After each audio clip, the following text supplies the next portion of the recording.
Hi, my name is Cy Porter, and this is another free tutorial on creative writing. And I do these to get the word out about my storytelling efforts at solomation.com. And I would greatly appreciate it if you check it out and, do all that, you know, um, the share and all of that kind of stuff. So, first draft madness. That is what this tutorial is about. And all the other tutorials that I offer really will work best if you have a first draft that you've already written. And the thing about first draft is it's unlike any other part of the process of writing. No pre-planning, no preliminary notes, no critiquing, no, if you just abandon all caution, look before you leap, you have your story idea, I talked about in the previous tutorial, and that's all you have, and you start writing from the beginning to the end. How do you start a first draft? Start with what you think is the beginning at that time. And remember, if you don't feel like it really is the beginning, if you feel like, actually there were some things that happened before it, that's even better. In fact, you should start the story possibly, a good 1/3 in to where the story begins, and let the reader kind of figure out what happened before, or not. This is just the first draft. The thing is you want the material to start to work with. Writing a story is like pulling things out of thin air and making something out of nothing. And that's why you need a first draft. You need to, say, okay, even start with the phrase in the, it started with, and then start writing until the conclusion. And if you leave things out, if you leave most of the things out, that's fine. The thing is that you have a structure that you can start tacking things to and working with.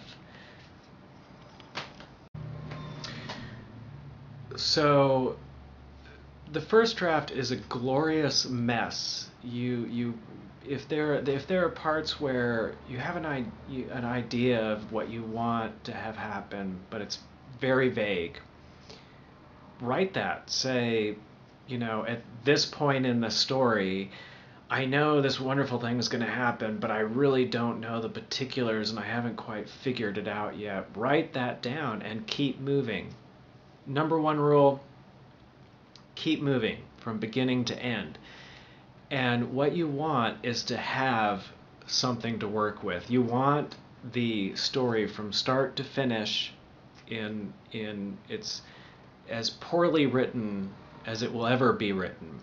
And that's what a first draft is all about. But you want it materialized, you want it in the visible world, and to a certain extent you want your story complete as a first draft, even though no one else but yourself can probably make any sense of it at all.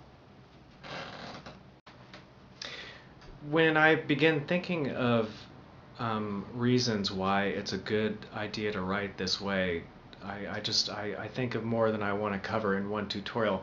But as an example, now, when you read books about how to write, time and again, the idea of themes and premise will come up in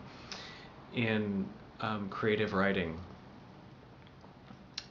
lessons, but the practicality of it is, as a writer, knowing about the premise is not going to do you much good if you don't have a draft to start thinking about. When people say that the premise, the story is built upon the premise, that doesn't really work for someone writing. That isn't how a story is created.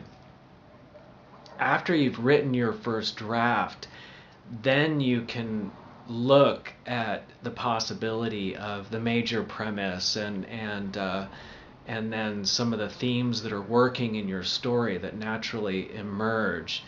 But as far as someone like, I have a premise, I think I'll come up with a story around that premise, that isn't the way the creative mind works. There could be that, you talk to a friend who told you that Third Ave flooded the other day. Oh, well, what if that, what if this happened because of that? That's more of how a story is created. But you're not thinking, I have a premise that poor city planning leads to disaster, and therefore I'll make up, there's a flood, blah, blah, blah.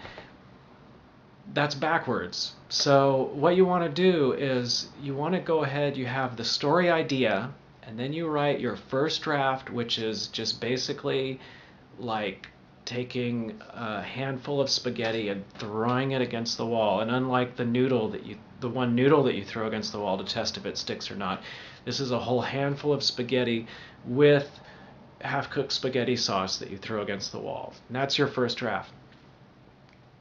And then you're in a situation where you can start working with the premise and working with themes. And that's the way that's the way you can actually make use of learning about the premise. As one example. Also, keep in mind that it's hardest at the beginning. Starting a story is the hardest part. As you finish each draft on a story, it becomes easier and funner, and you feel, the joy of synapses is firing more often as the longer you work with a story. It is the most discouraging and the hardest at the beginning, and that's why you want to tell the critic to go away. And if you want to be single-minded about finishing the first draft, and try to take courage that there are so many improvements that can be made, and it can become a good work. Because really, it takes a lot of courage and a lot of tenacity to push through the first and second draft, and it can be discouraging because the work when you first put pen to paper, it's not going to be that great. It's going to take you want to be able to spend time working on a story that's already made. It may be a first draft, but it's already made, to start making improvements on it and shaping it. And you can't do that if you don't have a first draft. You can't begin to